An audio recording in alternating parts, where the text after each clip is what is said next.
Bismillahirrahmanirrahim. Assalamualaikum warahmatullahi wabarakatuh. Alhamdulillahirrahmanirrahim. Wassalatu wassalamu ala asrafil anbiya wal mursalin wa ala alihi washabihi ajmain, amma ba'du. Pertama-tama dan paling utama, marilah kita panjatkan puja puji syukur kita atas kehadirat Allah Subhanahu wa taala. Karena atas nikmat iman Islamnya kita dapat berkumpul di tempat yang insya Allah menjadi tempat yang barakah ini. Ya.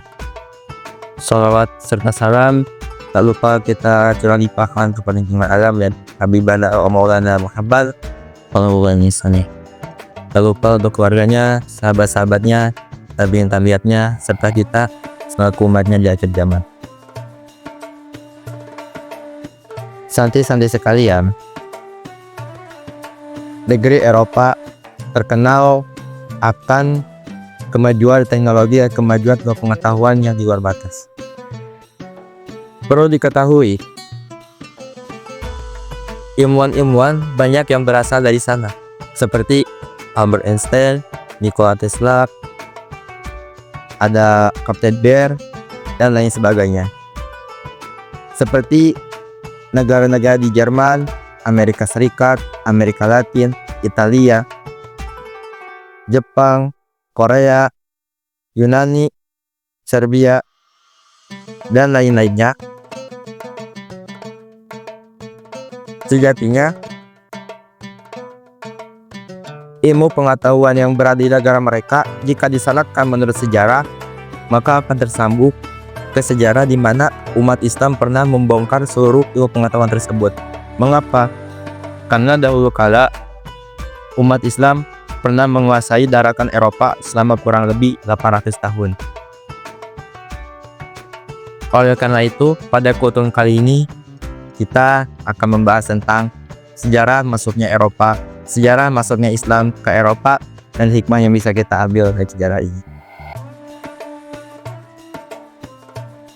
Pada tahun 711 Masehi, seorang gubernur pemimpin dari Afrika, yakni Musa, menyuruh panglima tempurnya, yakni Tariq bin Zaid, untuk memimpin pasukan Muslim menyeberangi Selat Gibraltar yang berada di semenanjung Selat Spanyol. Sesampainya di bibir pantai, Tariq bin Zaid berkata kepada pasukannya, tidak ada jalan pulang ke Afrika, hanya ada jalan untuk menang atau mati syahid.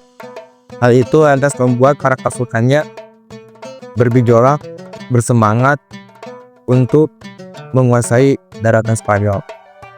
Singkatnya, pasukan yang dipimpin oleh Tariq bin Zaid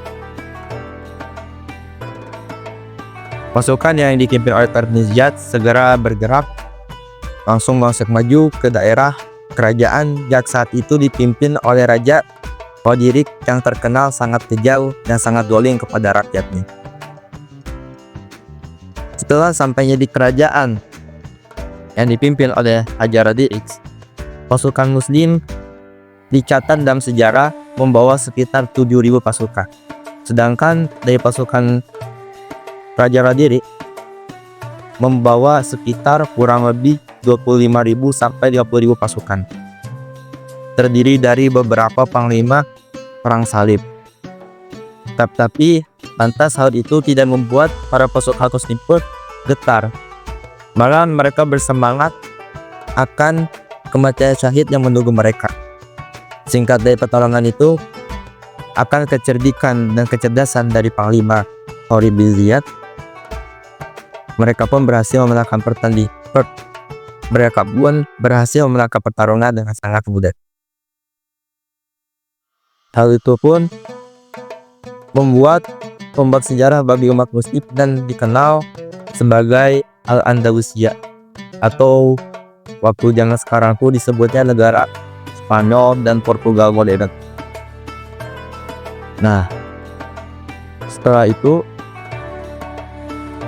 Tariq bersama para pasukan Muslimnya mendirikan sebuah kota yang terkenal yang bernama Cordoba, di mana pusat ilmu pengetahuan dan universitas terkenal semua berada di sana.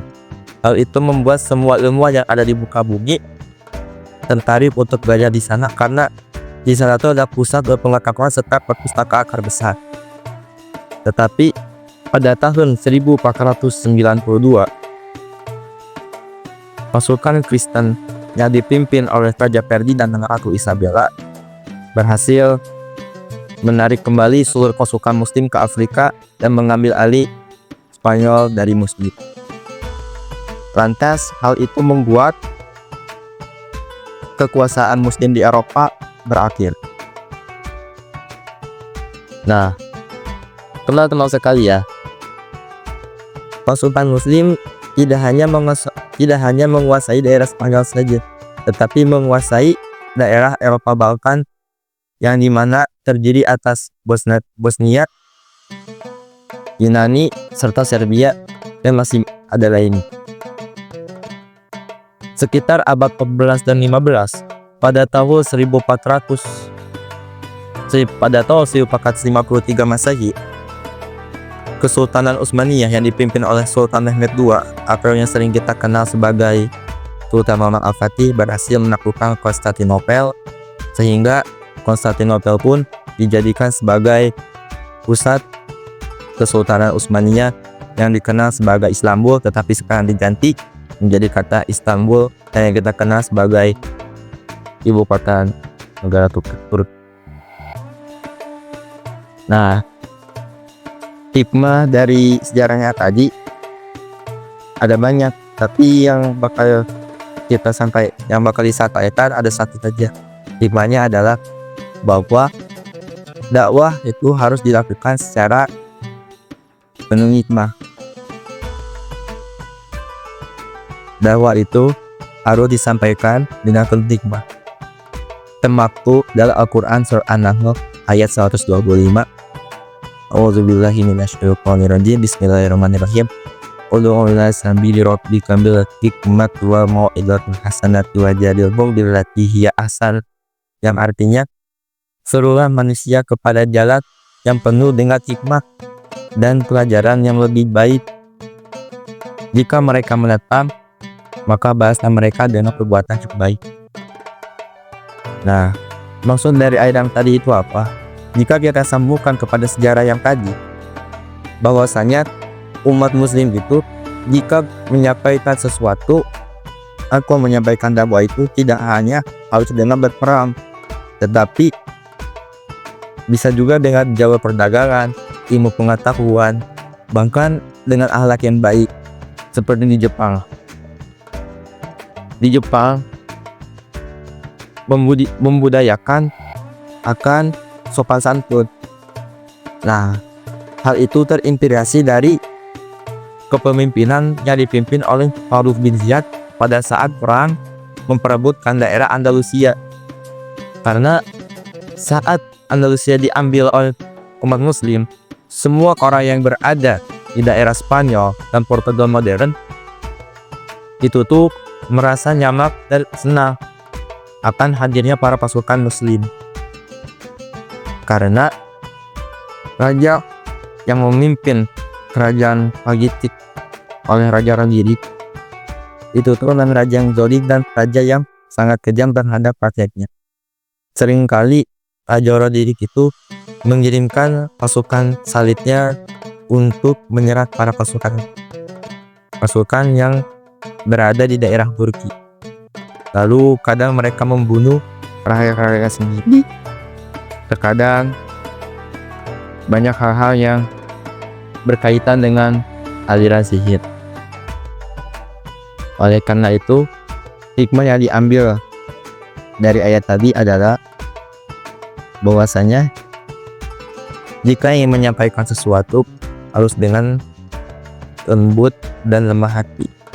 Karena jika tidak dilakukan dengan lembut dan lemah hati, maka akan membuat seseorang bukan sakit hati, akan membuat seseorang tidak akan mengikuti perkataan tersebut. Kan di zaman sekarang banyak bergelarnya Habib, gelarnya Gus, cuma cara penyampaiannya salah. bukannya bukannya saya menyalahkan aturan yang saya gunakan.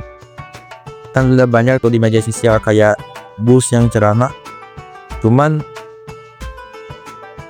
ya kayak gitu sifatnya tuh tidak mencerminkan alat yang digunakannya.